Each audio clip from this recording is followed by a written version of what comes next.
Weekly ট্রাভেলে স্বাগতম। Saint মার্টিনের দ্বিতীয় দিনে আমরা সকালে যাচ্ছি ছেড়া দ্বীপ। আমরা একটু দেরি করে যাচ্ছি যাতে সূর্যের আলোতে আপনাদের যাওয়ার রাস্তা এবং পূর্ব বিচ দেখাতে পারি। কিন্তু দেরিতে গেলে ছেড়া দ্বীপ যেতে পারবেন না। তার সব কারণ আর কখন যাওয়া উচিত সম্পূর্ণ আপনাদের খুলে বলবো এই পর্বে। সঙ্গেই থাকুন।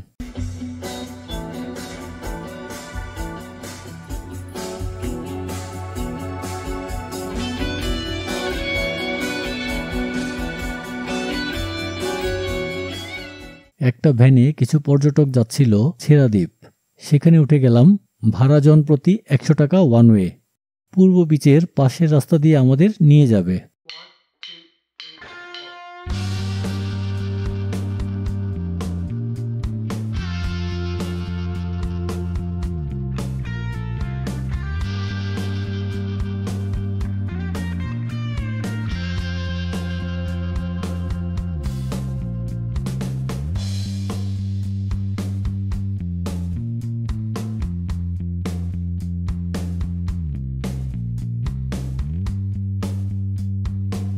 এখানে দেখা যাচ্ছে বিজিবি ক্যাম্প। এর মধ্যেই আছে পুরানো লাইট হাউস। এখন এই জায়গায় বিজিবি ক্যাম্প, ভিতরে যেতে পারবেন না দেখতে। এখানে কোস্টগার্ডদের বাসস্থান।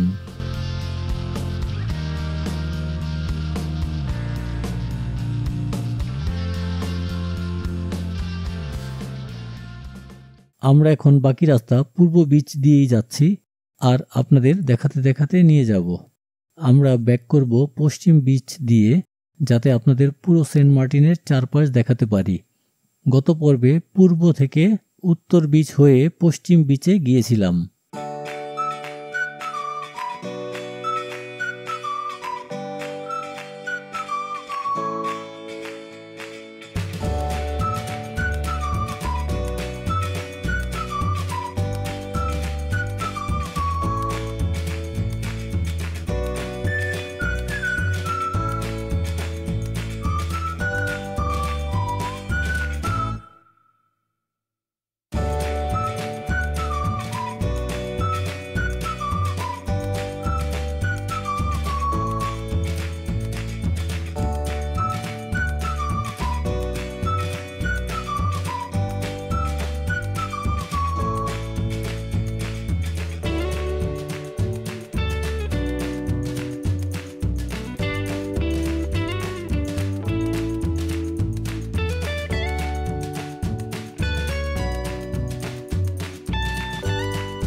বালুতে আমাদের ভ্যান আটকে গিয়েছে। একটু নেমে আবার উঠলাম।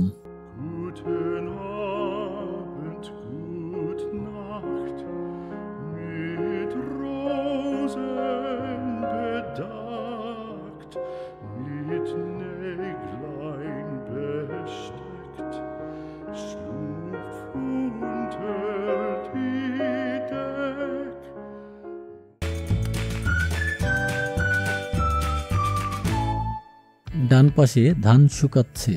সেন্ট মার্টিনে ধান চাষও হয়। আমরা আপনাদের পরে নিয়ে যাব সেখানে।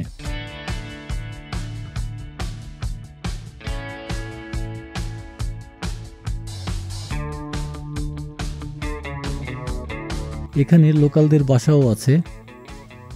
আর দেখেন প্রচুর নারকেল গাছ। কিন্তু একটা আশ্চর্যের ব্যাপার হলো এখানে বেশ কয়েক বছর ধরে একটা গাছেও নারকেল ধরে না।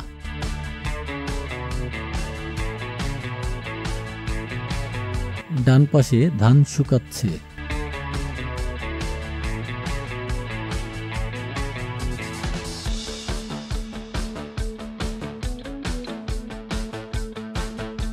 এখানে মাছ ধরার ট্রলার বানানো হচ্ছে।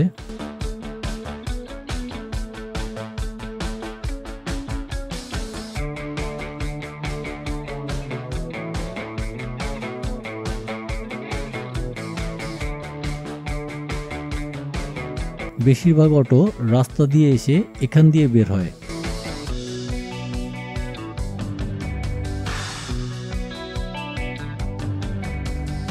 অনেক পর্যটক ছেড়া দ্বীপ ঘুরে ব্যাক করছে।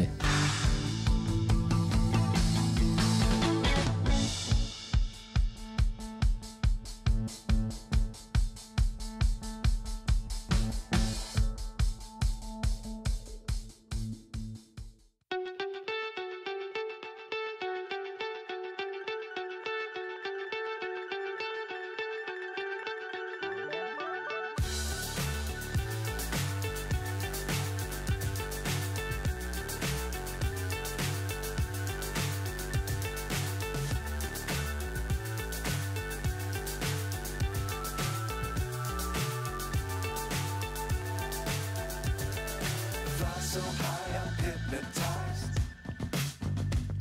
What's up is down, what's left is right. Chasing stars and holding you. I can't see the end, but we'll see it through.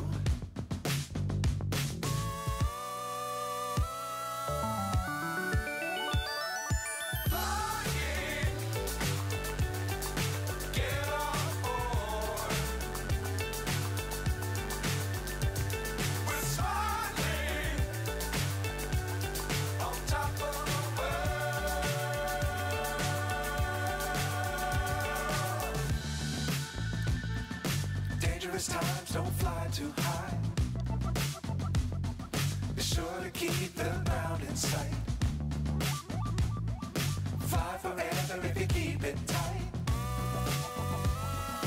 Love the world, but keep the sky on your mind.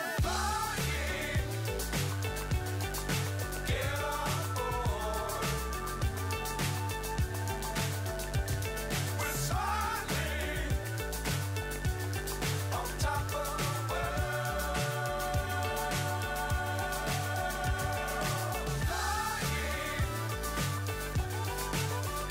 ওই দূরে ছেড়া দ্বীপ দেখা যাচ্ছে।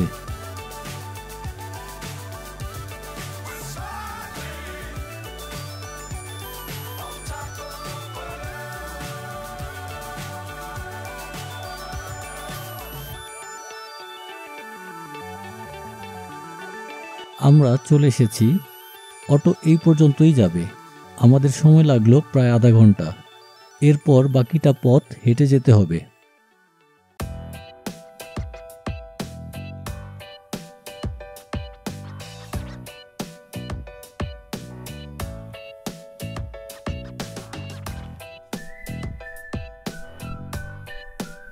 এখানে প্রচুর দোকান আছে। সকালে নাস্তা করে আসিনি, কিন্তু এখন খাবো না। আগে ছেড়া দ্বীপের সামনে যেয়ে দেখি কি অবস্থা।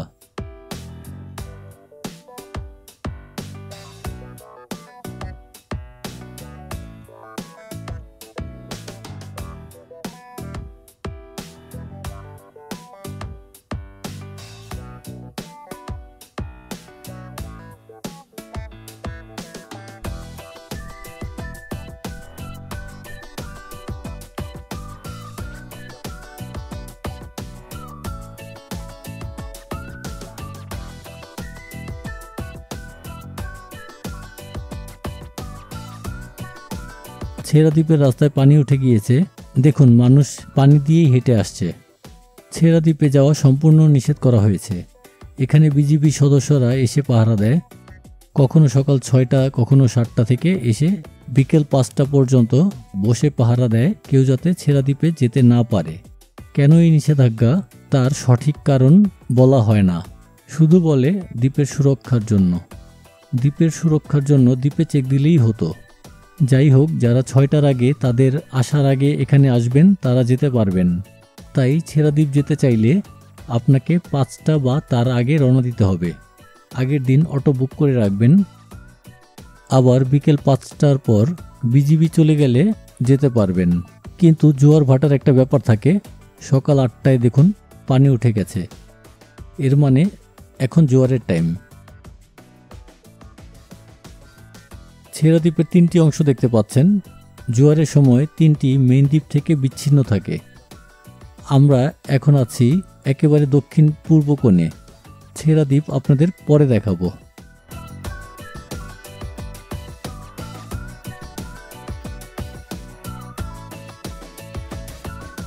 চলুন দক্ষিণ প্রান্ত দিয়ে একটু পশ্চিম দিকে হেঁটে যাই।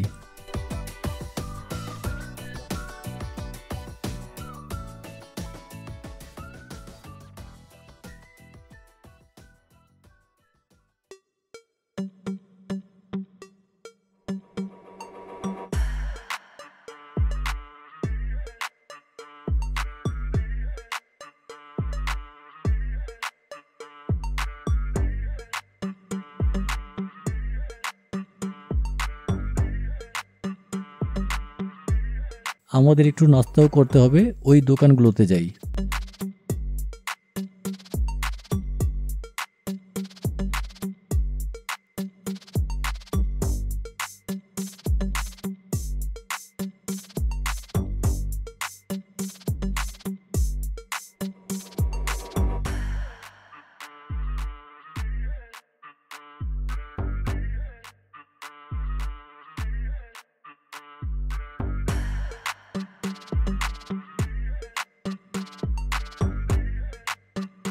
এইসব দোকানগুলোতে পরোটা, ডিম আর ভাজি দিয়ে নাস্তাও করতে পারবেন।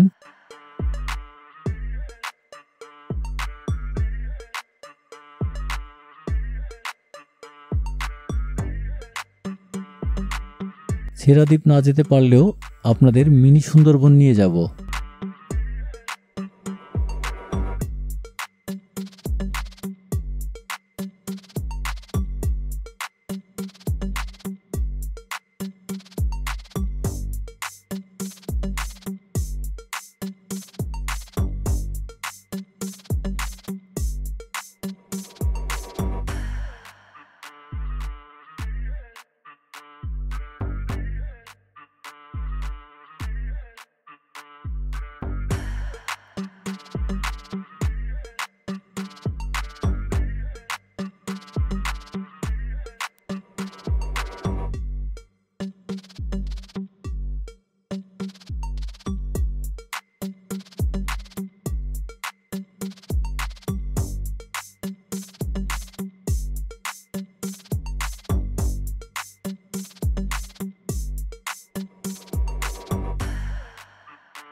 দেখুন সুন্দর ফটোশুট করার জায়গা।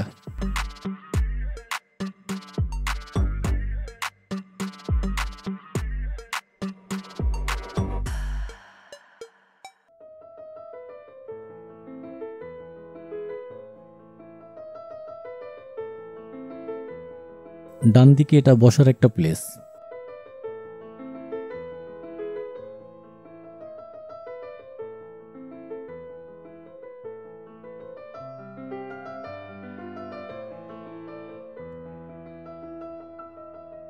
আপনাদের একটা মজার জিনিস দেখাবো। এই যে সামনে একটা গাছ দেখতে পাচ্ছেন, এটা হলো কেয়া গাছ। ইংরেজিতে এটিকে সাধারণত স্ক্রু পাইন বলা হয়। কেয়া গাছের নাম আমরা অনেকেই শুনেছি, রবীন্দ্রনাথের একটা গানের সাথে আমরা সবাই পরিচিত। কেয়া পাতার নৌকো গড়ে সাজিয়ে দেব ফুলে, তাল দিঘিতে ভাসিয়ে দেব চলবে দুলে দুলে। এই সেই কেয়া পাতা, দেখুন কত লম্বা, এবং খুব কাছে থেকে দেখলে দেখতে পাবেন এই কেয়া পাতার দুই পাশে কাটা রয়েছে।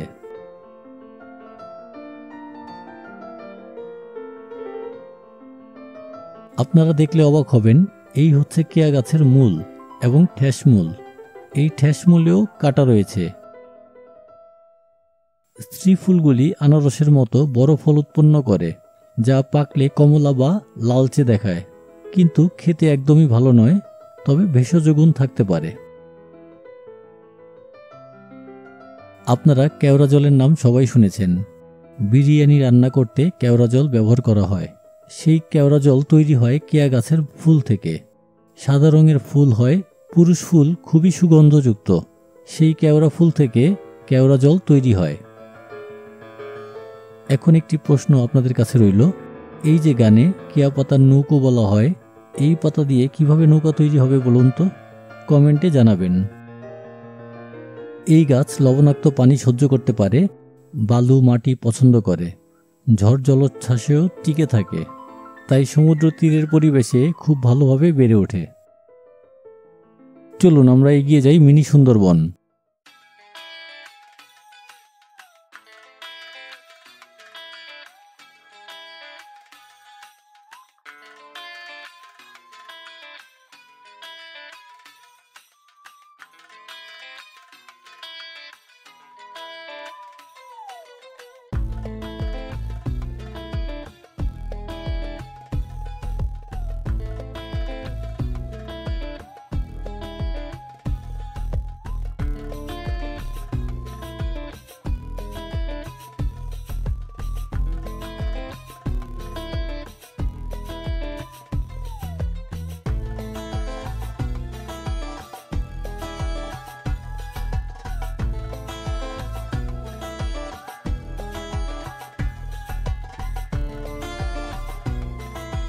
এখানে একটা রিসোর্ট আছে, নাম সিনবাদ।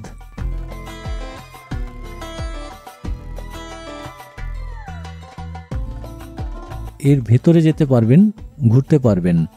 চলুন যাওয়া যাক।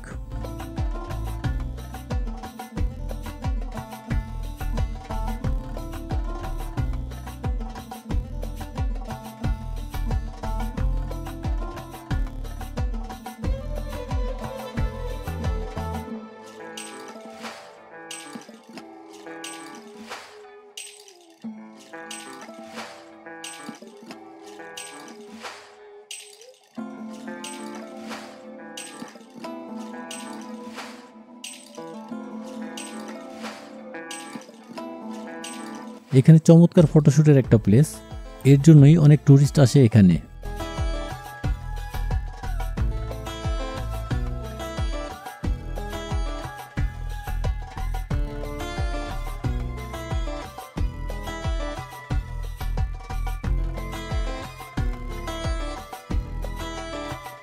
এটা রিসোর্টের রিসিপশন।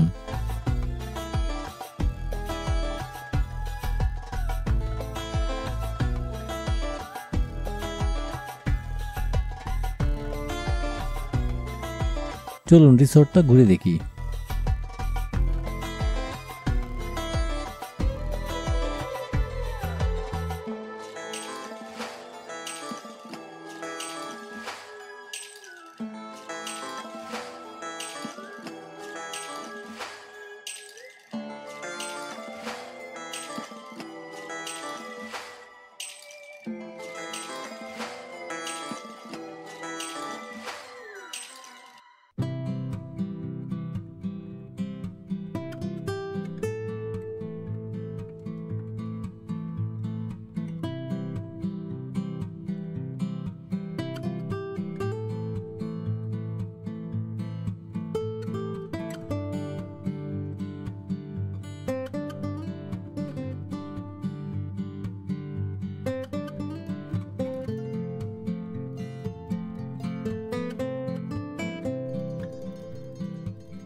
আমরা এতক্ষণ রিসোর্টের আউটলুক দেখলাম, এবার রুমগুলোর প্রাইস দেখি।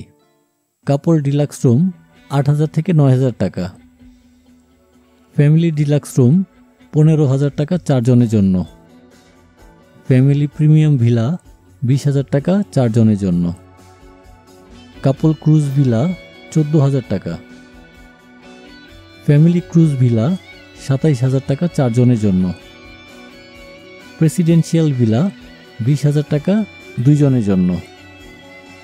আজ এই পর্যন্ত। ভালো লাগলে লাইক বাটনে ক্লিক করবেন আর আপনার মতামত শেয়ার করবেন কমেন্টে।